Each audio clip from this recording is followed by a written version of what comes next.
Hello students, welcome back once again. So bachcho, today we are going to start a new tutorial series of chapter number 6, which is triangles. So in triangles we are just making a tutorial series and it will be covered approximately in 6 to 7 video lessons, in which we are going to cover all the 4 theorems which are very important for your exams and their applications. Applications means उनके जो questions हैं, जो आपकी exercise हैं 6.1, 6.2, 6.3, 4 and 5 all exercise, right. तो बने रहें हमारे साथ और वीडियोस को ध्यान से देखते रहें और पूरा चैप्टर समझने के लिए कंप्लीट वीडियो सीरीज को अच्छे से देखें, ध्यान से देखें। So first we are having the basic proportionate theorem. So basic proportionate theorem, or it is given by Thales and it is also named as Thales theorem. So basic proportionate theorem, in short BPT. So what is BPT? What it says basically?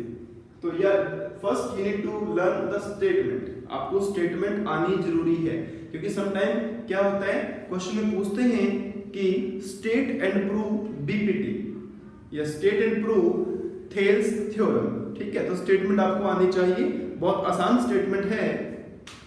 क्या है statement? Basically कि एक triangle है आपके पास, ठीक है, कोई भी ट्रायंगल है।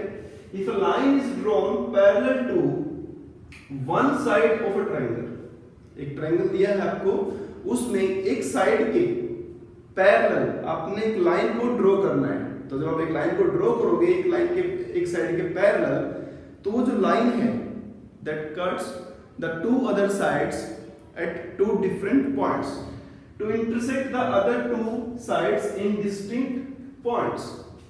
The other two sides are divided in the same ratio. Then जो लाइन उन दो साइड्स को डिवाइड करेगी, कट करेगी, then it will divide the other two sides in same ratio. This is the statement of this theorem, right? तो बच्चों, आप 8th और 9th क्लास से सीखते आ रहे हैं कि जब भी आप किसी थ्योरम को लिखते हैं, उसके स्टेटमेंट लिखने के बाद आप उस स्टेटमेंट में से ढूंढते हैं कि what is given to you. क्या गिवन है बच्चों इसमें? A line is drawn parallel to one sides of a triangle. एक ट्रायंगल गिवन है, तो आप उसका नाम दे सकते हैं। तो लिखेंगे सबसे पहले आप गिवन, आप लिखेंगे ट्रायंगल ABC। हम एक ट्रायंगल ले लेते हैं यहाँ पर ABC, ठीक है। इन विच अब क्या करेंगे, एक लाइन ड्रॉ करते हैं जो कि पैरेलल होगी किसी भी साइड के। एक ट्रायंगल भी बना लेते हैं। तो let us take a triangle ABC।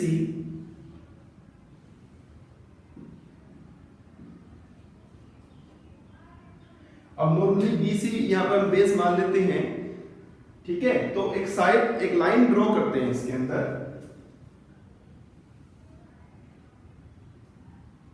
ये हमने किसमें लाइन ड्रॉ कर दी, इसका नाम L रख दिया आपने, और इट कट्स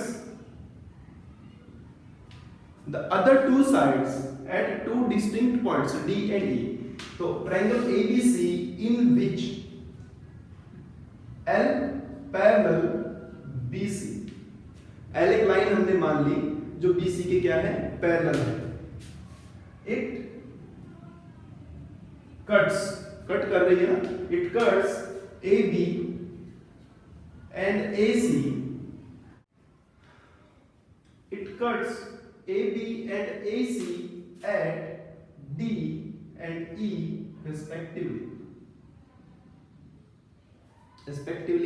ये इसको कट कर रही है। तो नेक्स्ट स्टेप इज कि हमें प्रूव क्या करना है इसके अंदर। अब हमें प्रूव क्या करना है वो बताना है। तो क्या लिखा है बच्चों इसके अंदर? The other two sides are divided in the same ratio। मतलब जो ये लाइन DE है, जो लाइन L है, इसने DE पे कट किया, तो अदर टू साइड्स को ये सेम रेशियो में कट कर रही है। मींस ये जो AD और DB है, जिनका जो रेशियो बनेगा AD divide by DB equal होगा AE divide by EC। This is you need to prove. यही सेम रेशियो आपको प्रूव करनी है यहाँ, ठीक है ना। अब प्रूफ करते हुए इतना हमको दिया है, ये जो इन्फॉर्मेशन दी थी आपने लिख लिया वहाँ पर, और जो आपको प्रूफ करना था वो भी लिख लिया आपने। अब कुछ कंस्ट्रक्शन मतलब कुछ एक्स्ट्रा चीज़ें जिनकी यूज से हम प्रूफ करेंगे, उसकी जरूरत पड़ेगी आपको, तो वो देखते हैं। क्योंकि यहाँ पर बेसिकली आपको एक ध्यान रखना है कि हम क्या यूज करेंगे इससे प्रूव हो जाए, ठीक है।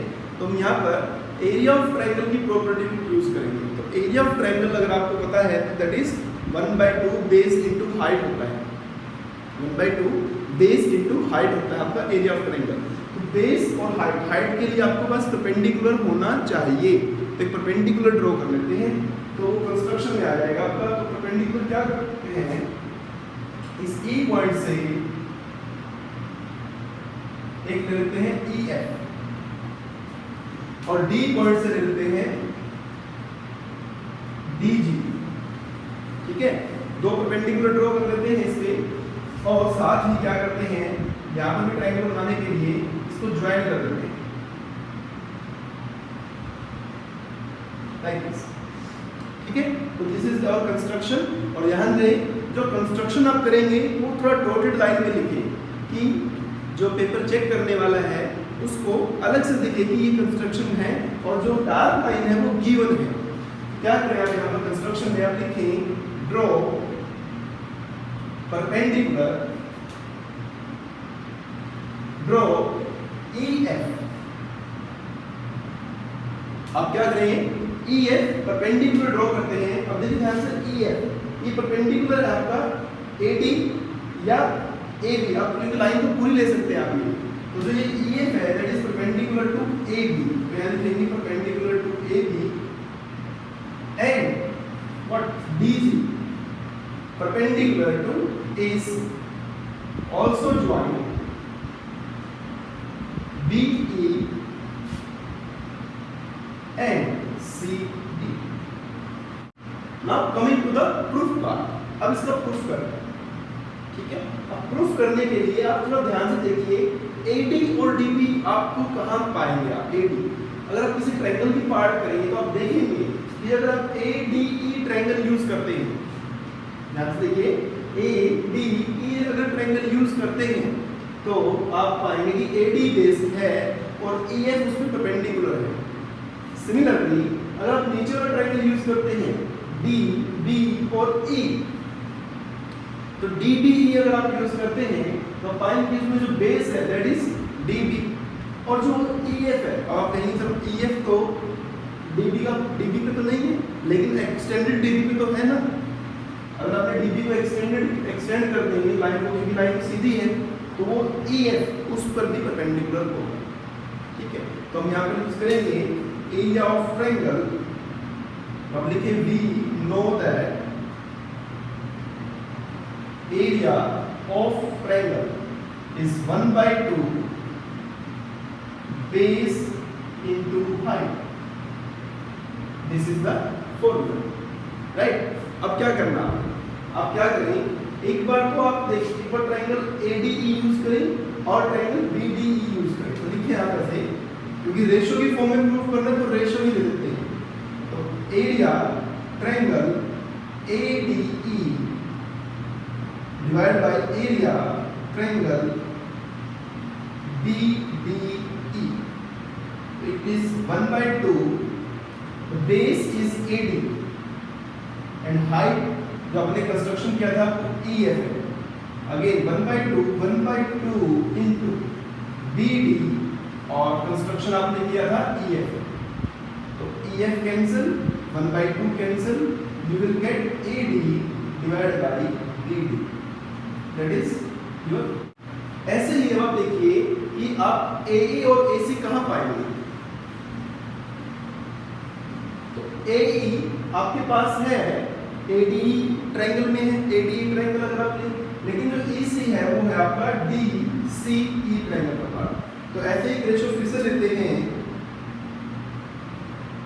Area triangle ADE divide by area triangle CDE ले लेते हैं, ठीक है। अब इसके हिसाब से 1/2 क्या है इस बार आपका बेस? इस बार बेस आप AE को मान लें। अगर आप AE को बेस लेंगे तो इस AE पर जो परपेंडिकुलर है दैट इज DG 1/2 इसका बेस EC ले लें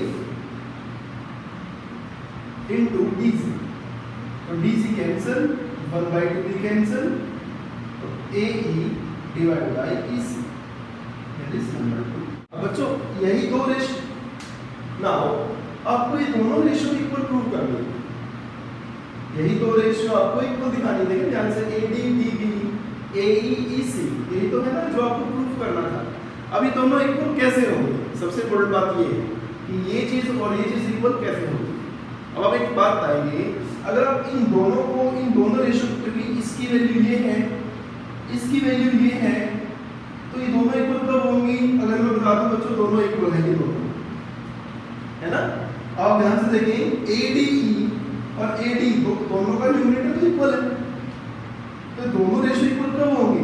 अगर ये न्यूमरेटर इक्वल हो तो पता है क्योंकि ये भी ADE है और ये भी ADE है। अगर मैं बता दूं कि BDE और CDE दोनों इक्वल है, तो बच्चों जो यहाँ से रेशियो बनेगी और दो रेशियो यहाँ से बनेगी, बोथ विल सेम। अगर ये दोनों इक्वल तो ये दोनों भी इक्वल।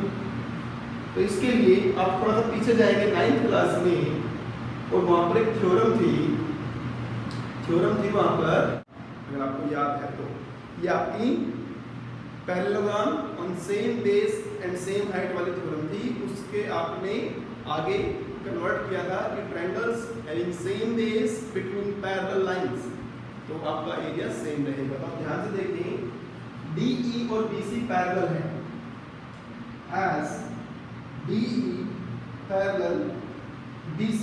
आप ध्यान से देखिए BDE and triangle BDE and triangle CDE having same base, है ना। तो क्योंकि DE और BC पैरेलल है और BDE और CDE का बेस भी सेम है। क्या है दोनों का बेस? DE बेस दोनों का। तो दो ट्रायंगल्स का बेस सेम और वो पैरेलल लाइंस के बीच में है, तो उनका एरिया इक्वल होगा। ये आपने 9th क्लास में पढ़ा है। अब लिखेंगे यहाँ पर it implies area triangle BDE equals to area triangle CDE। इसे आप नंबर 3 अज्यूम कर लें। तो आपने क्या दिखाया कि BDE और CDE का एरिया भी सेम है। ये तो बच्चों दोनों में ADE था, तो ये भी दोनों पार्ट क्या हो गए? इक्वल हो गए। तो जब दोनों पार्ट इक्वल हो गए, इससे ये निकला बच्चों, इससे ये निकला, ये दोनों भी तो इक्वल होंगे। तो आप यहाँ लिखें फ्रॉम 1 2 एंड 3, मतलब 1 2 आपके दोनों थे और थर्ड का भी यूज किया आपने इन दोनों को इक्वल दिखाने के लिए। तो using 1 2 and 3 we will reach at conclusion that these two are same, AD by BD equal to AE by EC, hence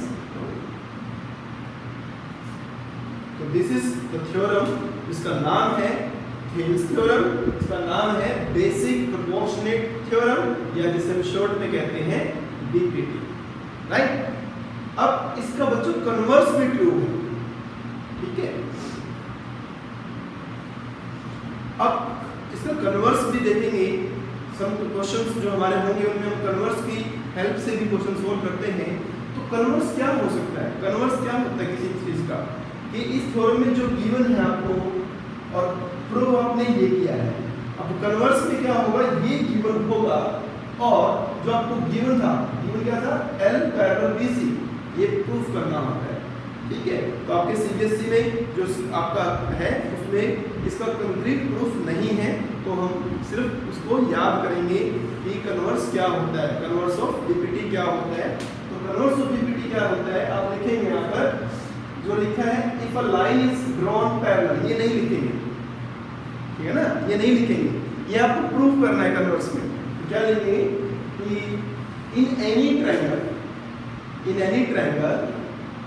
if a line cuts two sides, if a line cuts two sides at two distinct points and we divide the two sides in the same ratio, then it is parallel to third side.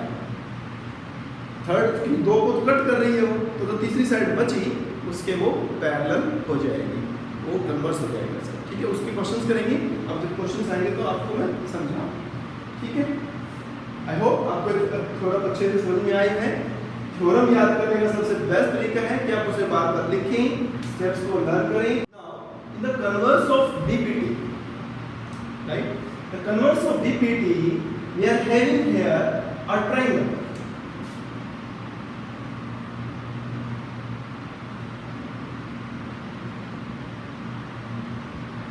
We are having a triangle in which a line divides the two sides. Line divides the two sides in the same ratio.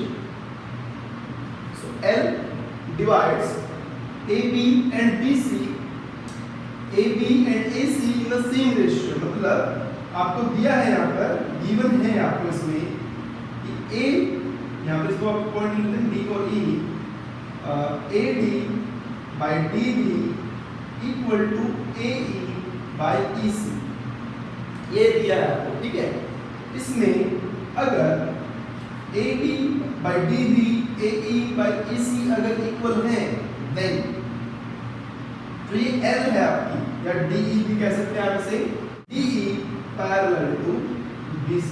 This is the proof, this is your converse of BPT, right. आप इसका questions में use करेंगे, इसका proof आपके syllabus में नहीं है। ठीक है बच्चों, अब बच्चों एक और चीज करते हैं, बीपीटी को आप एक और फॉर्म से याद कर सकते हैं, जैसे कि